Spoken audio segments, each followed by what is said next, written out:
Bom dia a todos, bom dia a todas. Bom dia para você que nos assiste pela TV UFMA no Maranhão e pela Pop TV em Sobradinho e Porto Alegre. Sejam todos muito bem-vindos e bem-vindas ao nosso programa. Hoje, segunda-feira, dia de conhecer as projeções do mercado financeiro, tanto para a Bolsa quanto para os nossos principais indicadores macroeconômicos. Então, vamos ver como é que estão essas projeções, o que mudou aí da semana passada para essa, mas a gente também vai conhecer as novas projeções da FGV, porque saiu o boletim macro da FGV e eles também revisaram algumas perspectivas aqui para o nosso Brasilzão. Então, a gente vai passar tudo isso com vocês e vamos aí passar pelos principais assuntos do dia, vamos ver como fechou a Ásia, como é que estão as aberturas de mercado hoje de manhã, tudo isso depois de eu dar bom dia para o André. Bom dia, André, como você está hoje? Bom dia, Débora, bom dia a todos os nossos telespectadores. Hoje é um dia que a gente tira para saber o que o mercado está fazendo, pensando, se ele passou um bom fim de semana. Então a gente já vai explicar aí que o mercado está meio irritadinho assim, não tem muito motivo para estar, né? Mas está forçando aí uma narrativa. Mas também serão dados importantes aí, a gente vai saber como está o consumo das famílias. Vamos também saber aí como que a FGV, que é uma instituição privada, está lendo a economia brasileira nesse momento, o que ela está acreditando que vai acontecer com o PIB. Então tem bastante coisa para a gente tratar hoje, né? Então já vamos direto para a nossa agenda, Débora. Então vamos ver aí hoje tem pouquíssima coisa na agenda, inclusive, né? É uma agenda bem esvaziada no dia de hoje, não tem muitos indicadores saindo de uma forma global, mas tem algumas coisas que devem pesar no sentimento dos investidores hoje. Vamos começar pela agenda e quando a gente for falar da Ásia, eu vou falar desses outros pontos que estão aí trazendo um peso maior. A gente tem relatório Focus 8h25, já foi divulgado, então a gente vai trazer toda a leitura do Focus para vocês. O Fed de Chicago, às 9h30 da manhã, lançou ali o Índice de Atividade Nacional de junho. Então aqui a leitura do Fed, do Índice de Atividade Econômica dos Estados Unidos. Às 15 horas sai a balança comercial semanal aqui no Brasil. E aí tem um assunto que esse está muito no radar, esse relatório está sendo super aguardado desde a semana passada, que é o relatório bimestral de avaliação das receitas e despesas. E por que o mercado está tão ansioso para isso? Porque é aqui que vai sair o detalhamento dos cortes de gastos e do orçamento, toda essa questão que o mercado está olhando muito de perto. A gente já tem aquela notícia do contingenciamento dos 15 bilhões, mas o mercado quer detalhamentos e detalhamentos devem sair justamente às 3h30 da tarde. Depois a gente tem uma coletiva, então pode passar aí para o pessoal de casa acompanhar com a gente, porque depois da divulgação do relatório, a gente tem uma coletiva sobre o relatório. Então, os secretários de Orçamento Federal vão participar aí dessa coletiva justamente para explicar o que saiu no relatório. Depois do fechamento, tem o balanço do Carrefour e a gente tem também uma reunião do Conselho Regional da Organização Mundial de Comércio acontecendo durante o dia na Suíça. Então, como falei, uma agenda bem enxuta, mas com pontos que devem pesar aí no sentimento do investidor, que podem inclusive trazer uma ansiedade, principalmente pensando aqui em Brasil, a gente está falando do relatório bimestral das despesas. Vamos agora para o nosso giro de mercado, então, né? Vamos começar a falar aí do que aconteceu nas bolsas essa manhã, né? Então você tem aí o efeito do Biden aí que aconteceu no dia de ontem, né? Então vamos ver como que isso afetou as bolsas. E na Ásia, o que está acontecendo na Ásia, Débora, essa manhã? Bom, hoje na Ásia a gente teve o principal ponto aí de movimento, vou até colocar aqui na tela para vocês o Hang Seng, porque o principal ponto de notícia que veio da Ásia mesmo, então não falando aí da desistência do Biden em concorrer à presidência dos Estados Unidos, porque esse assunto aconteceu também durante o fim de semana e acabou mexendo com os mercados asiáticos. Os mercados asiáticos reagiram de formas diferentes a essa notícia, mas a gente tem hoje as bolsas europeias e os índices nova-iorquinos já operando em alta, porque essa notícia da desistência do Biden e da possível concorrência aí da Kamala Harris fez com que a gente tivesse uma redução nas treasuries. Eu vou explicar isso daqui a pouquinho para vocês. Mas na Ásia, a gente ainda não tinha todo esse movimento acontecendo, a gente só tinha a desistência do Biden. Então isso fez um pouco de barulho, mexeu com os mercados asiáticos, sim, só que por lá a gente teve um corte inesperado na taxa de juros chinesa, na principal taxa de referência da China.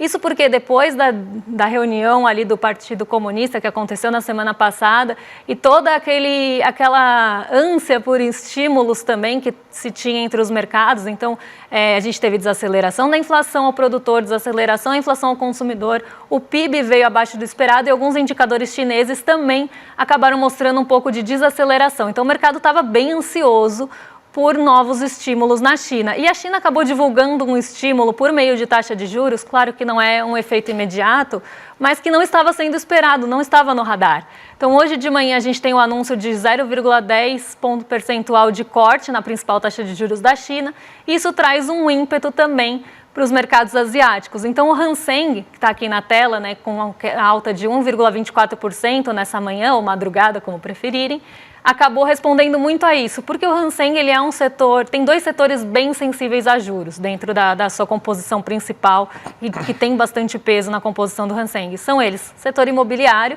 que tem bastante sensibilidade a juros, e ele é um índice ou uma bolsa bastante intensiva em tecnologia.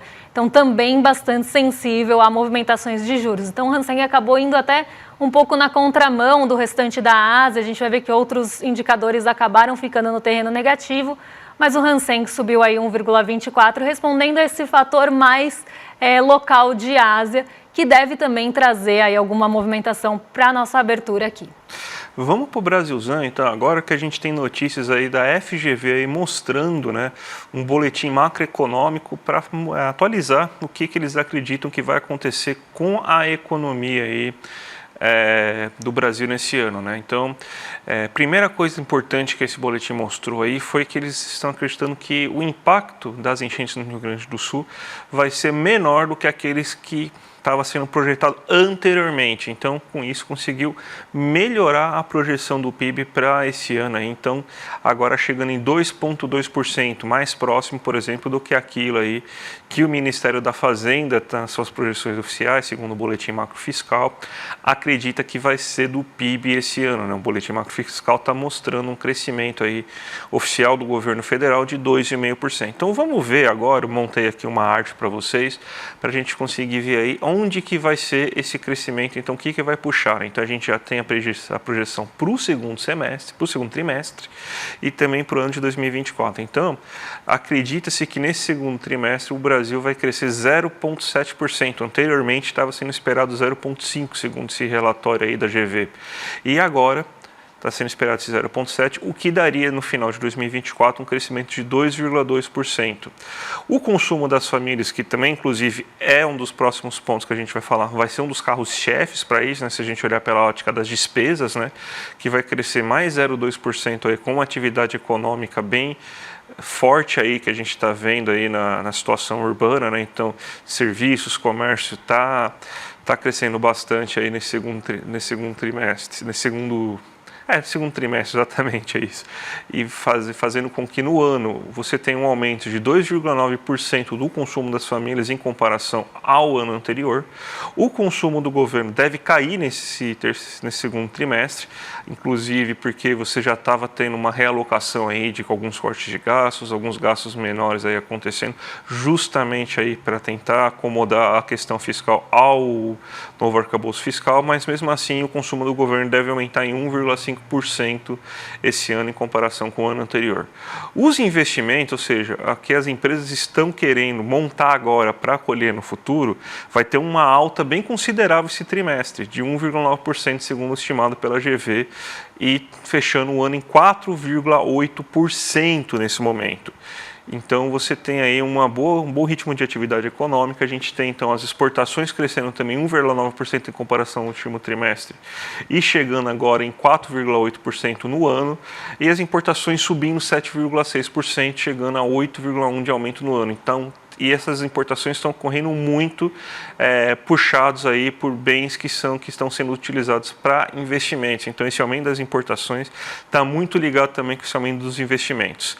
A agropecuária deve cair bem esse ano, né? Deve cair 2%, ou seja, vai ter um rendimento menor do que aquele que foi no último ano, que foi inclusive uma safra recorde, e nesse segundo trimestre vai ter uma queda de 2,2%, aqui que provavelmente é o maior impacto que tem em relação ao sul do país, as tragédias que aconteceram no sul, porque você tem muita produção de alimentos aí que foi perdida aí junto com essas enchentes. A indústria está indo bem, vai crescer 0,7% aí nesse trimestre, segundo estimado pela GV, e crescer 2,5% nesse ano, né? Então, bem importante esse dado, já que a indústria está passando por um momento aí complicado. A gente está há mais de 10 anos aí dentro de um processo aí que a desindustrialização se acelerou, e a gente tem os serviços que devem crescer 2,3% com 0,3% de alta no trimestre. Então, é mais ou menos o que a gente já estava falando antes, que a economia deve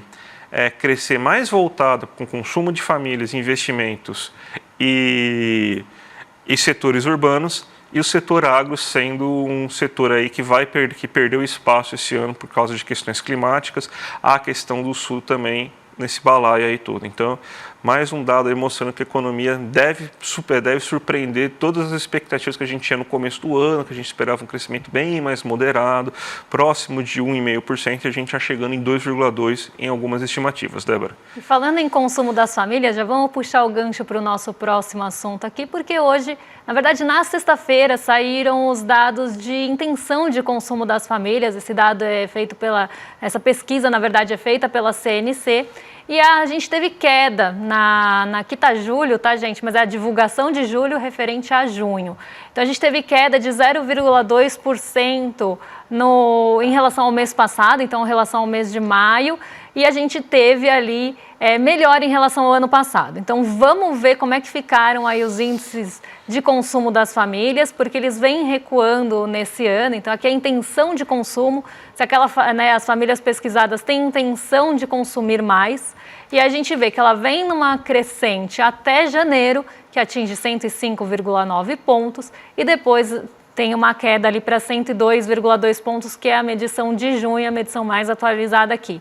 Mas quando a gente compara com junho do ano passado, a gente vê que a situação está melhor. E a gente tem questões aqui que estão afetando nesses últimos meses, principalmente se a gente considerar o Rio Grande do Sul, que vem enfrentando uma situação bastante delicada, não só na agropecuária, como o André falou, mas também em alguns setores ali de transportes. Quando a gente pega também o consumo por lá está um pouco mais restrito. Então, aqui a gente vê também esse impacto no consumo das famílias, como já era de se esperar em maio. Em maio a gente até teve uma queda um pouco menor, mas isso aparece novamente em junho. Mas quando a gente compara com o ano anterior e os componentes da intenção de consumo das famílias, a gente vê que a gente está numa situação melhor do que a gente estava no ano passado. Então, vou trazer os componentes dessa intenção de consumo, porque não é só o consumo das famílias que é medido. A gente tem o emprego atual, a renda atual, a perspectiva de consumo e momentos para bens duráveis, esse último ponto que vinha sofrendo bastante. E aí a gente tem a comparação aí com o mês passado e com o ano anterior. Então, vamos ver como é que estava aí. Na verdade, ali é maio de 2024, tá, gente? É junho de 2024. E aqui a gente tem a comparação em relação ao o mesmo mês de ano anterior. Então, a gente está falando de junho de 2023. Como é que estava a situação? O índice de consumo das famílias, ou intenção de consumo das famílias, sai de um patamar, como eu falei, de 97,3 e atinge 102,2, então tem uma alta aí de 4,9 ponto percentual. Então, de uma forma geral, a intenção de consumo das famílias está melhor, mesmo com todas as situações que a gente tem de Rio Grande do Sul e tudo mais, está melhor do que estava no ano passado. E isso acontece justamente por uma melhora na percepção de renda das pessoas. Então, se elas têm uma percepção melhor da sua renda, uma percepção melhor também do seu emprego, elas vão ter mais intenção de consumo, e isso a gente vê justamente nos próximos dois tópicos, que é o emprego atual. Então, como é que elas veem a situação de emprego atual, que sai de um patamar de 122,3 pontos e sobe para 126,8 pontos, em expansão, e também aqui com 4,5 pontos percentuais de alta entre um ano e outro. A renda atual, então como é que é avaliada a questão da renda? E isso vem muito ligado aí também à valorização do salário mínimo. A gente sai de 115,7 pontos para 125,2 pontos, então aqui uma alta de 9,5 ponto percentual. A perspectiva de consumo, então como é que está a perspectiva de consumo? Essa ficou teve alta, claro, de 3,8%, mas está num patamar mais próximo quando a gente compara, principalmente com a renda aqui, a gente vê que está ali andando mais próximo aos outros pontos, então sai de 101 para 104,8, e a gente tem um grande salto, claro, aqui ainda num patamar bastante baixo, mas um grande salto no momento para duráveis. O momento para duráveis é como é que essas famílias veem o momento atual para compra de bens duráveis. Compra de bens duráveis que a gente sabe que tem maior valor agregado, eles são mais caros, então precisa de um planejamento maior para essa compra, precisa de uma renda melhor que permita também essa compra. Então, do que a gente está falando aqui? No popular, a gente está falando de geladeira, televisão, coisas, bens duráveis, que têm, claro, preços maiores. E a gente tem um salto do ano passado para esse de 7,8 pontos percentuais, de 57,8 para 65,6. Então, aqui um salto bem interessante no momento para bens duráveis, mostrando que a percepção da renda e do emprego juntas, aí se a gente pensar nos dois, estão melhorando o momento para bens duráveis, mas também puxando a intenção de consumo das famílias para cima. Então, uma coisa não fica desligada da outra e também está ligada ali com a percepção da FGV de que o consumo das famílias deve realmente puxar o PIB nesse ano de 2024. Quem diria que dá dinheiro aí na mão das pessoas é melhorar a economia, né, Débora? Ninguém poderia imaginar. Sabe quem não gosta disso, né? O mercado financeiro, então vamos ver já, porque ele acordou meio azedo hoje aí, não ficou muito feliz aí, né? Acho que ele está muito assim, vendo as pessoas gastarem muito, aí eles não gostam muito disso, né? Mas ele piorou aí algumas estimativas para esse ano. E ele já, inclusive, já meio que mudou um pouco a narrativa dele aí, a gente explica, né? Porque é só número, mas quem está acostumado a ver os números aí sabe aí que esses números mostram outras narrativas aí bem interessantes. Então vamos traduzir para você o que o Boletim Focus está mostrando agora. Até aqui na tela aqui para vocês aqui, ou a arte do Boletim Focus. Ele está aumentando a previsão do IPCA, saindo de 4% para 4,5%, para o próximo ano ficando igual em 3,9%. Do PIB, ele aumentou também a previsão para 2,15%, então bem próximo, inclusive, aí 0,05 ponto percentual abaixo só da previsão da GV. E agora o PIB está caindo, o PIB próximo ano é esperado que caia para 1,93, ou seja, vai ser um crescimento menor. O câmbio aumentou bastante, né? Então está previsto um câmbio agora de 5,3 reais, enquanto o próximo ano também está esperado um câmbio de 5,23 aí no fechamento do ano. E a Selic se mantém inalterada. Tá, mas beleza, o que isso significa? Se a gente pegar primeiro o IPCA, você não teve nenhum dado negativo sobre IPCA nas últimas semanas, inclusive 2 dados positivos. O IPCA saiu menor do que o esperado para o mês de junho e o IGP-10, que é da FGV, também mostrou uma deflação nos alimentos. Então, teoricamente, você deveria ter um IPCA que pelo menos se mantivesse nos 4%, que nem estava acontecendo antes. Mas o mercado está esperando uma taxa de câmbio ainda maior, ou seja, o que está acontecendo? Um câmbio maior vai gerar pressões inflacionárias adicionais aí no segundo semestre. Então, para isso, para você combater isso, você não pode mexer na Selic. Então, a Selic tem que ficar inalterada, ou seja, tudo isso faz parte da narrativa de pressionar o próximo presidente do Banco Central a ser bastante conservador, também justificar as atitudes aí do Roberto Campos Neto agora nesse momento. Então, tudo isso que está... Então, o Focus, que é o garoto de recados do Campos Neto, a gente sabe, está justificando isso.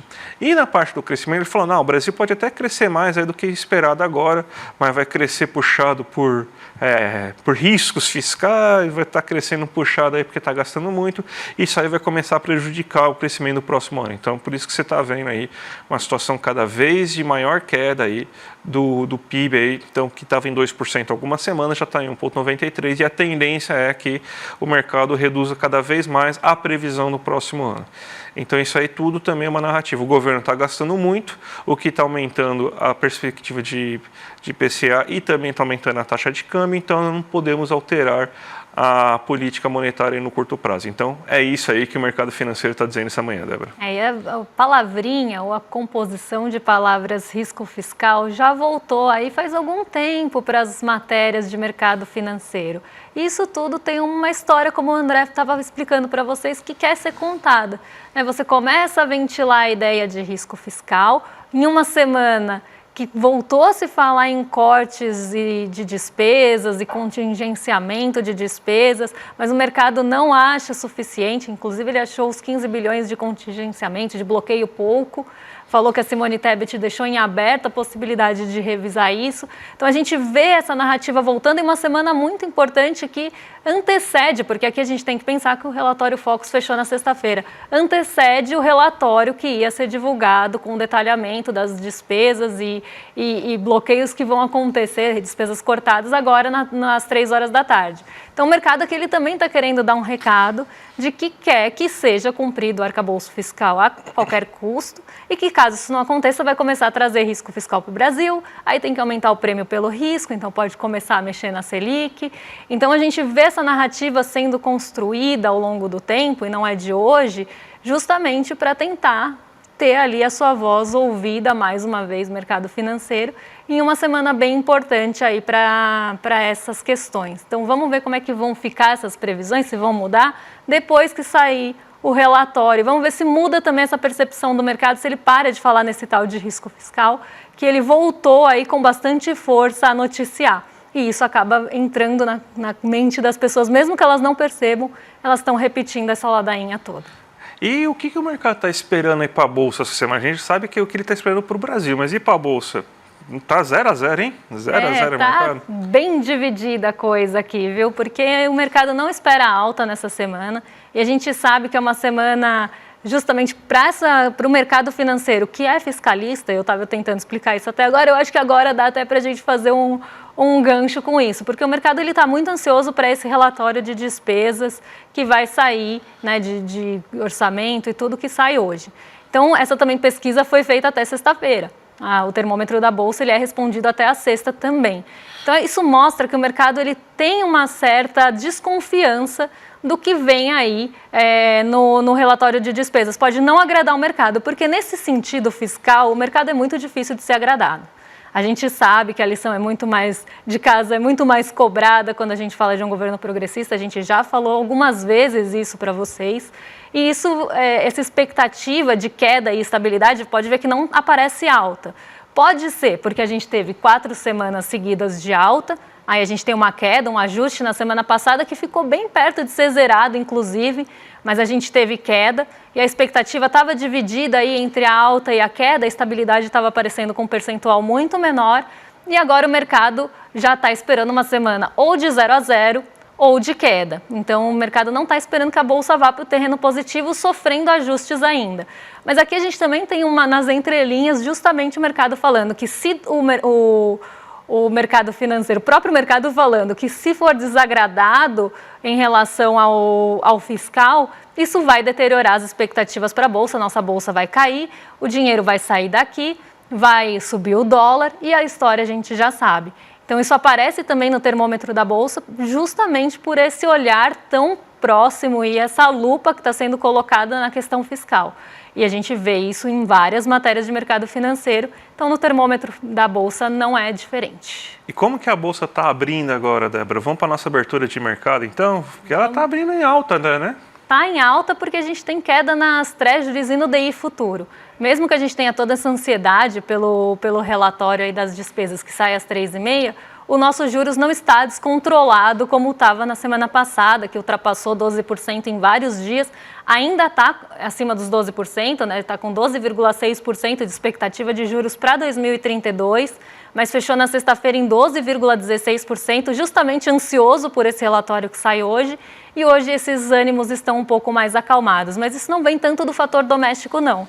Ele vem mais em resposta das Treasuries. Então, a gente vê as Treasuries, para quem sempre me pergunta aí no chat, Débora, mas o que são Treasuries? São os rendimentos de títulos de dívida dos Estados Unidos, bem parecidos aqui com nossos títulos do Tesouro pré-fixados, para vários vencimentos.